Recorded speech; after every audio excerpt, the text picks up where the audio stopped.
Ой, әкшенің аустағы қайсы. Алло. Әке, біз немерелеріңізбен ауылға жақындап қалдық. Бұйырса жарты сағатта болып қаламыз.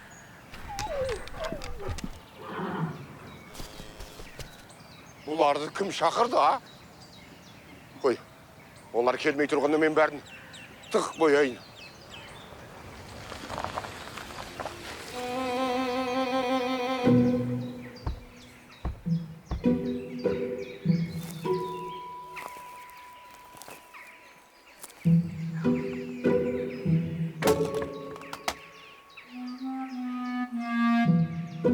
Балалар, тездетейік, е? Заттарымды ұмытпаңдар. Жаслан, телефонды қарай бермес жаным.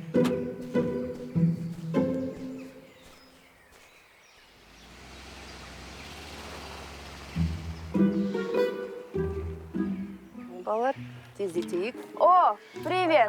Вы к нам в деревню приехали или же запутались адресом? Может быть, я могу вам чем-то помочь и указать правильную дорогу? Что? Ауылда да орысша сөйлей ма не? Қаладан келген шығар? Нет, я из деревни. Просто люблю изучать языки. Чтобы его выучить, я разговариваю на этих языках. Ну так что, вы теперь будете отвечать на мои вопросы? Откуда вы? Біз атаның үйіне қонаққа келдік. Да что, он ваша Ташка, что ли? Я, а чё, имень бар ма? Да нет, просто он такой непонятный человек. Мне кажется, вы что-то перепутали. Обдумайте мои слова. Қызым, біздің шаруаға араласпай, үйіңе жүре берші, я? Ал балалар, тездетейік. Үйге барайық, жүріңдер.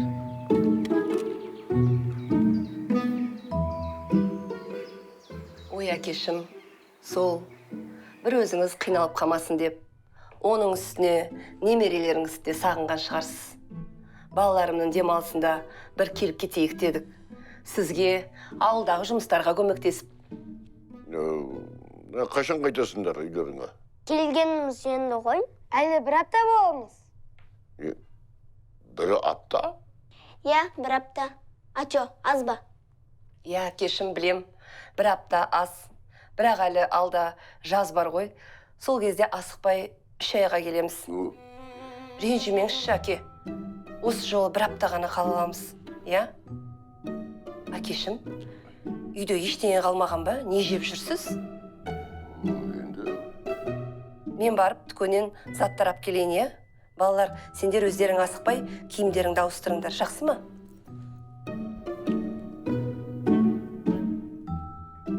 Ата, шекер бар ма? Шайды шекерсіз іше алмайтын едім. Мен де. Шекерсіз тіпті сөзімде дәм кірмейді ғой. Ne?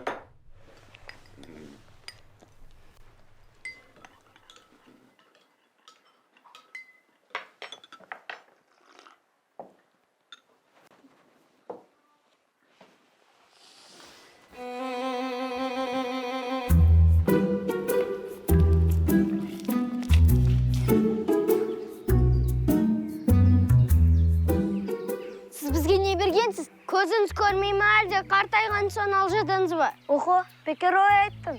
Мен оларды қарай көрейін, а? Ну-ка, көше қарай шаға марш. Вообще-то, үйлеріңе қайтыңдар.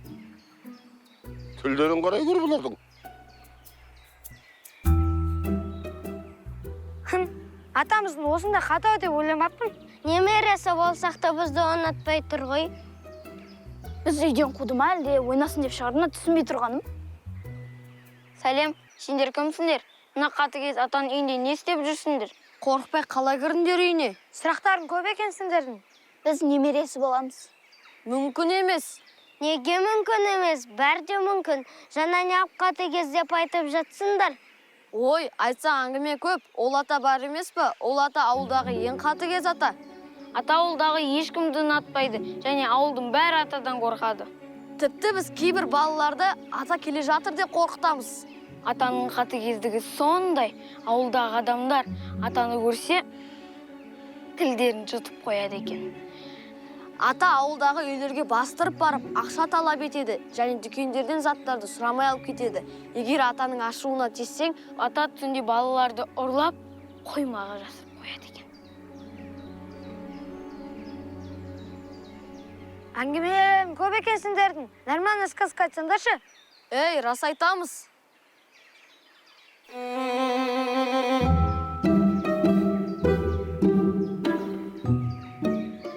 Біздің ата қайда бара жатыр? Қоймаға ұқсайды ғой. Кеттік артына аңдып көрейік. Ей, тоқтаңдар. Ол қоймаға мүлде жақындамаңдар. Онда кірген балалар шықпаған дейді. Ата балалар сол қоймаға тығып шығармайды. Үсті-үсті жоқ болып кетеді екен. Қойе, ондай емес шығар. Соны айтам. Сендер өздерің кім болдыңдар ашы? Мен Әлсұлтан, ал мынау досым Айбар. Біз көрші үйдің балаларымыз. Осы ауылда бір көшеде бір мектепте оқимыз. Ай!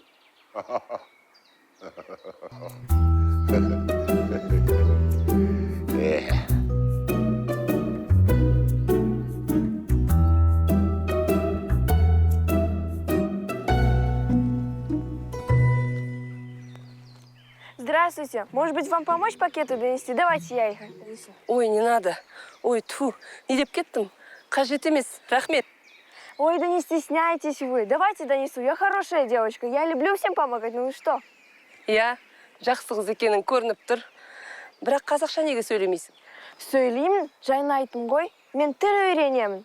Молодец, үйрене бер. Өзге тілдің бәрін біл, бірақ өз тіліңді құрметтем. Я рахмет. А вы вообще откуда? Вы точно не перепутали дома? Жоқ, біз шатасқан жоқпыз. Біз дұрыс келдік. Біз қаладан ауылға атамызды сағынып келдік. Сіздер прямо анау қақпаш шалдың үйіне келдіңіздер ме? Ей, үлкен кісіні қалай айтып тұрсың? О менің әкем, кіп-кішкентай боп, қараша. Бар үйіңі, тіл үйренгенше, одан да үлкендерді сыйлап үйрен. Қойыңызшы, әпке, вы что, его дочь, что ли? Не может быть. Қойыңызшы.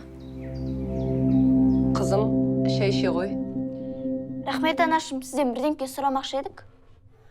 Айта беріңдер, не болып қалды? Біз жаңадан дос тапқан едік. Сорды үйге шақырсақ бола ма? Болмайды. Жаратпаңдар ешкімді. Не болды, әке? Келе берсін. Бала ғой, қандай достар таптыңдар? Айбар Айсұлтан деген көрші үйдің балалары. Анасы мүліктер ме? Әке, не болды сонша? Балалы базар деген, үйіңізде балалар көп болса, үйіңіз жарқырап кетпей ме? Болмайды, болмайды. Шақырмайсыңдар, келмесін бол. Сендер өздеріңде кетіңдерші бардыңдар. Әке, не болды сонша ашуланып? Үйге келіп, ойнап, көңілдерін көтерсін. Телефон қарап отырғаннан әлде қайда жақсы емес пе? Шақыра беріңдер.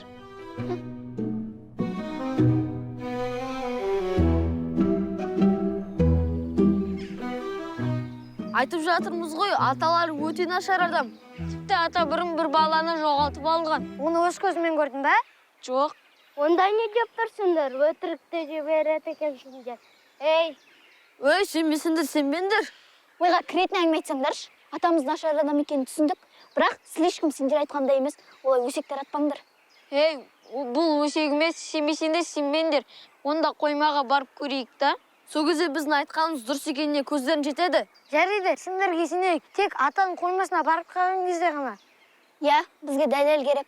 Атамыз жаман болса да, ол бәрібір біздің атамыз. Бәрібір сенбейміз. Соны айтам, атамның жүрегі таза екеніне мен сенем. Жарайды, сендер айтқандай ақ болсын. Онда қазір-ақ бәріміз қоймаға барайық. Я, кеттік қане. Әкемді ауылдың бәрін açпайды екен. Соншалықты тас жүрек болып кеткен бе? Эх, әкешім. Жалғыздықтан әбден жүдепсің ғой. Бұған алдын алуым керек. Барынша саған көңіл бөлуім керек.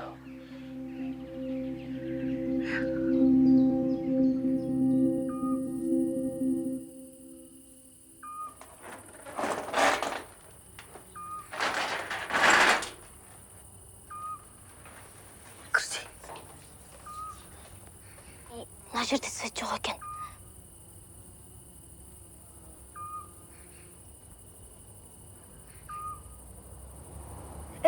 Қана ұрланған балдар? Кесілген түрде. Қай жерде? Мына жерде бұрынғы заттарды сақтайтын бөлме ғой. Өзім де түсінбей тұрмын. Мына жерде қорқынышты жаман деп ойлап едім. Мүмкін бұл қойманың ішінде бір жер төлесі бар шығар, қарап көрейік те. Келісемін, әрине жер төлесі бар. Осы жерде бәрін тыққан.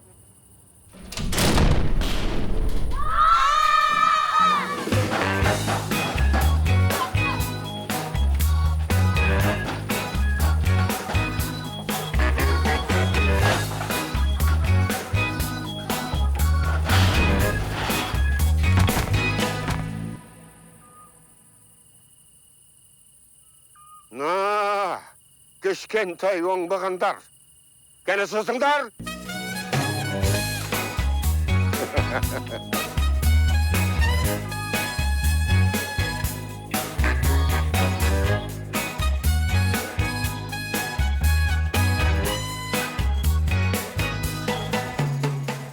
Сұлтан, папан ағанды қалаға оқуға жіберді ма? Қайдағы? Ауылда мал бақсын деп. Қытырып кетеді деп жібермеді сонымен. Жаман болыпты ғой. Мен үйдегілерім де айтады. Өскенде ауылдағы мектепке ұстаз боласың деп. Бірақ мен қалаға кетемін. Өскенде әкім боламын. Айбар, осы неге біздің ата-анамыз бізге қарсы шығады? Біздің арманымызбен санаспайды.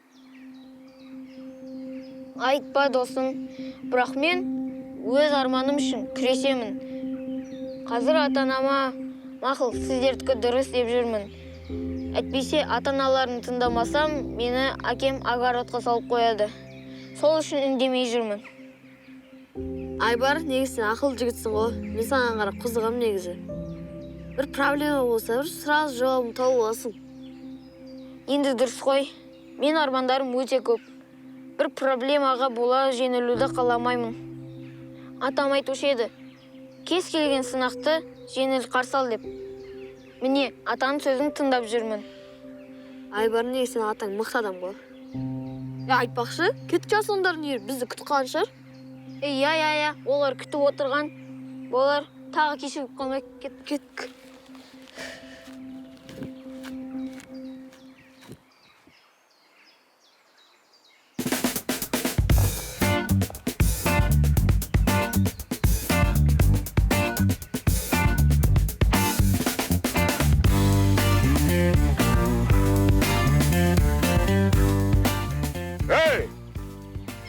Сендерге футбол алаң емес. Бар анау. Көшеге шығып ойныңдар бар. Ал ойнамасақшы? Онда мен сендердің қазір тілдеріңді кесем. Ата, сіз футболды жақсы ойнайтын сияқтыңыз ғой, қақтан үйрендіңіз? Үйіңізге адам жолатпасаңыз, сонда ит ешкі қойлармен ойнап жүрсіз ба? Ойпырмай мынаның тілін қарай көре. Барыңдар, көздердің құртыңдар қазір. Кетпейміз, тек бір шартпен ғана кетеміз. Бүйре бас. Сен маған қандай шарт қойын деп тұрсың, а? Мен сенің анау қазір қозының жүні сияқты бұйра шашыңды қырқып тастаймын. Бар, құрыңдар бар. Сонда жеңілуден қорқып тұрсыз ба? Тілгесуден басқа өнеріңіз жоқ қысайды. Ата, сіз футболист сияқтыңыз ғой, ал бізде Айсұлтан футболист. Яғни екеуіңіз футбол ойнайсыздар, воротаға 10 голдан саласыздар, гол түспеген адам жеңіледі. Сендер маған соғыс ашып тұрсыңдар ма? Көрсетейін мен сендерге қазір соғысты.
Әкешім, Қартайғанда балалармен футбол ойнап не істеп жүрсіз, а? Тыныш жүрмейсіз бе? Әкешім. Жақсы ма бәрі?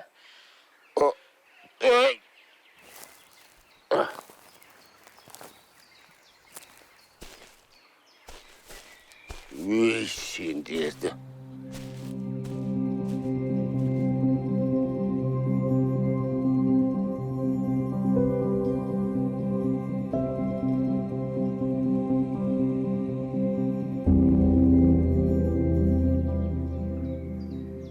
Балалар, ұялмайсыңдар ма? Не істеп жатсыңдар? Аталарың жалғыз өзі ұзақ уақыт бойы осы үйде тұрып жатыр. Аталарыңа да оңай емес. Жалғыздықтан жүрегі елжіреп, кейде қатыгездік те білдіріп қояды. Аталарыңа көмектесіп, одан да оның қасында көбірек болғанымыз дұрыс емес пе? Қанша өмір сүреді дейсіңдер?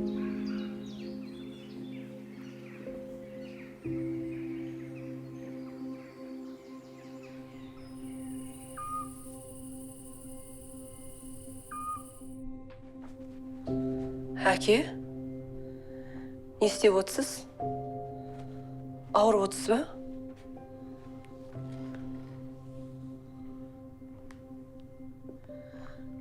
Әке, бүгін балалармен бала болып, жасыңызға қарамай, доп ойнап, әбден жүгіріпсіз. Басыңыз ауырып отырған жоқ па?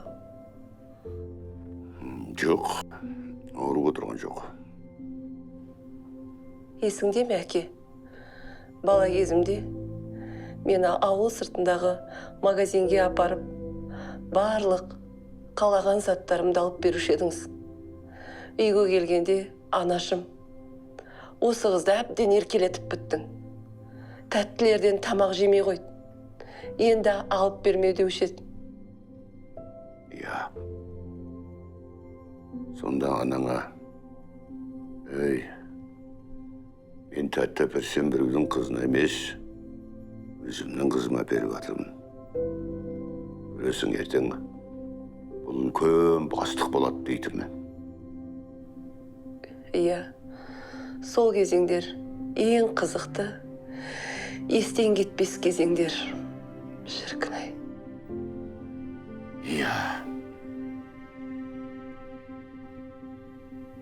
Сенің бауырыңның жас кезін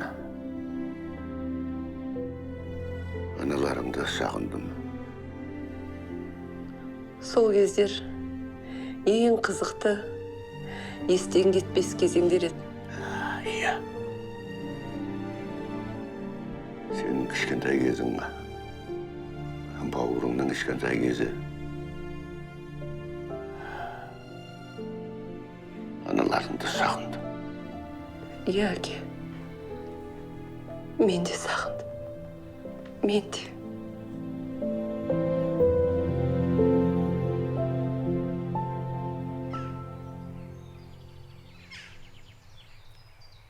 Аталарың ұрысқан жоқ па? Әрең қорқып келдік ше. Қазір тағы бізді қуып шықпасын.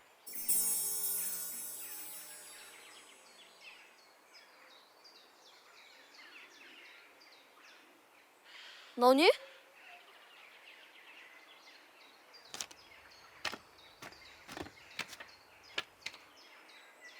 Демек соғыс. Түсінбедім. Атамыз бізге соғыс ашқан ба? Руфатик десеше, онда суық қаруларды қайдан табамыз? Құмандыр, бұл ондай соғыс емес, бұл басқаша соғыс. Мен сендерге әлі түсіндіремін. Ол бізді үйден қуу үшін әдейі жасап жатыр. Біз үйден кетпейміз. Жаудың жерін біз аламыз. Здравствуйте. Здрасте. Кел. Неше ромен жүрсің? Я тут кое-что заметила. Кажется, Аташка хороший человек, да? Мынау Аль-Султан мен Айбар балалары бар ғой. Они к вам часто заглядывают, да? Иә. Қазірде олар біздің үйде. Аталарымен сөйлесіп отыр. Қаласан сен де кір. Правда? А я могу, что ли? Иә. Қайта жақын достасып кетесің. Бара бер. Ой, рахмет сізге, көп рахмет.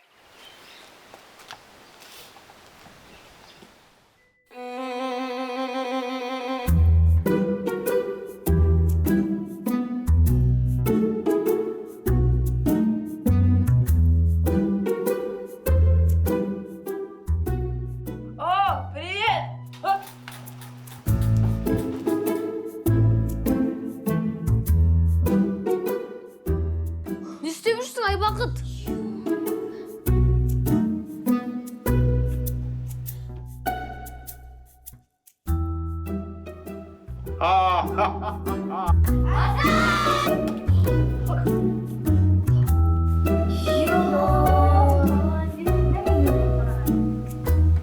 бізге тезірек кету керек. Балалар, аталарыңмен не істеп жүрсіңдер, ерексіп? Не мынау тірліктерін? Айтыңдаршы. Сендердің арттарынан жүріп шаршадым мен. Әке, сіз не болып кеттіңіз бала болып? Жинаңдар кәнеки тезірек. Барлық ауланы тазалаңдар. Айтпесе мына телефондарыңның барлығын сындырамын. Әке, бұл сізге де қатысты. Жинаңдар тез арада. Шаршадым бәрінен. Тез! Жарай. Тазалыңдар, балдар, тазалыңдар. Жүгіңдер.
Ойбай!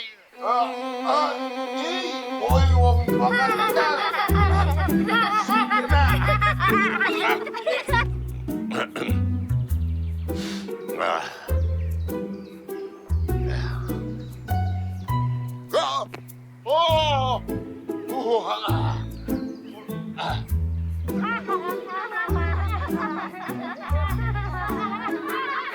Оңбағандар! Көрсетем мен сендіргені. Қара олардың істеп жүргені.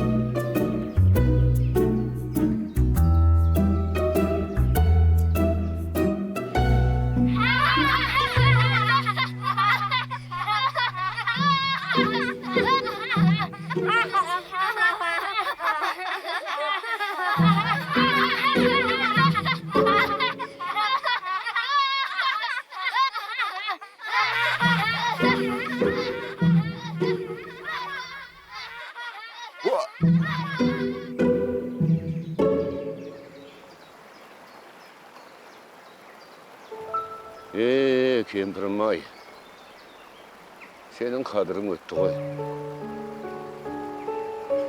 Сен қасымда болғанда барлығы басқадай болар ма еді?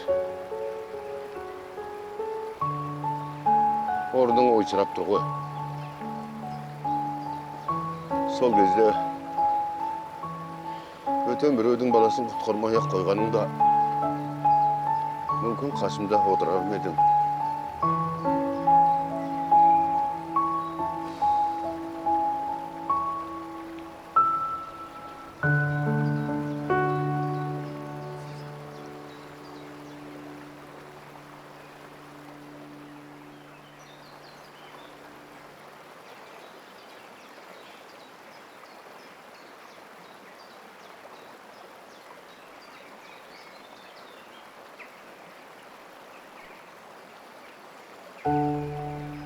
Анашым, сонда апамыз біреуді құтқарам деп өмірден өтті ме? Сол рас па? Апаларың ауыл шетіндегі өзенге барып малды айдап келемін деп барған болатын. Ол жерде ауыл балалары шомылып жүрген. Бір кішкентай бала судың ортасына түсіп, бата бастаған кезде апаларың оны құтқарып, өзі суға батып кетті. Сол кезден бастап аталарың балаларды бәрін жаман көреді. Апаларыңның өліміне балалар себепші болды деп ойлайды. Бәсе, атамның жүрегі осыдан жаралы екен ғой. Атамыз негізінде қатыгез емес екен. Ал біз оны мазақ еттік, ұяпнай. Айтқан өтірік өсектерімнен ұялып тұрмын. Ата бізді кешіре ме екен?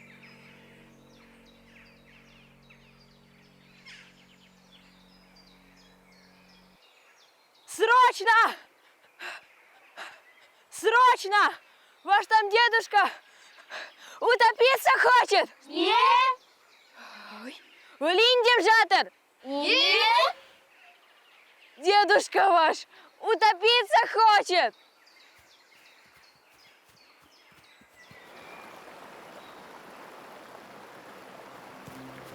Вот там ваш дедушка!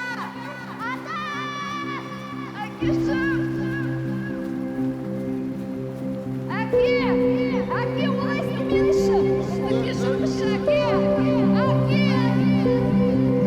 Не болды сендерге? Тиіспеңдер маған.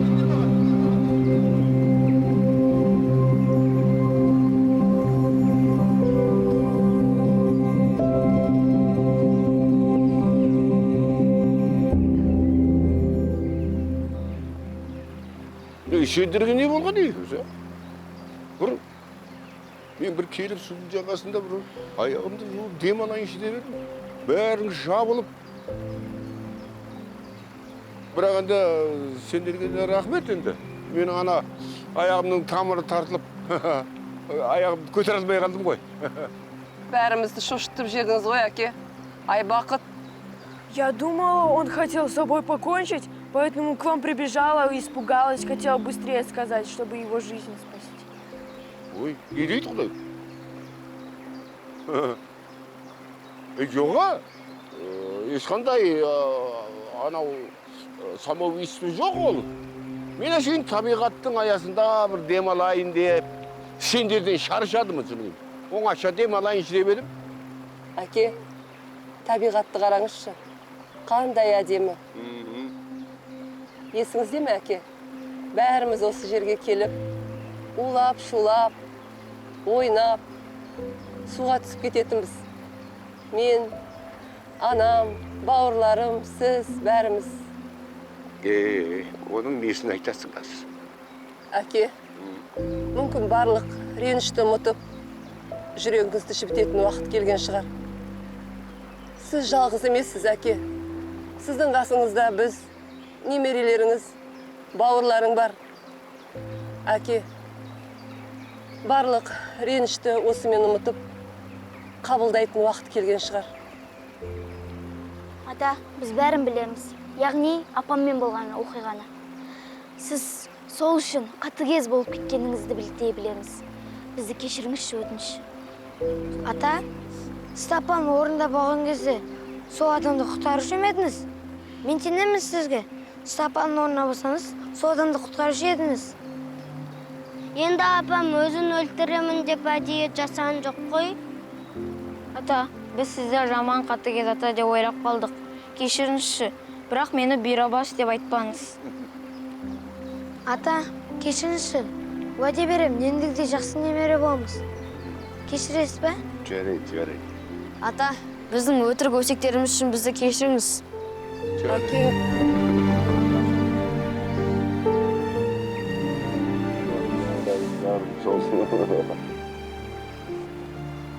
Сендер де мені кешіріңдер.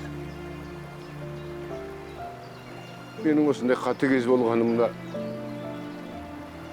кешірім сұрайын барлығыңнан. Кешіріңдерші мені.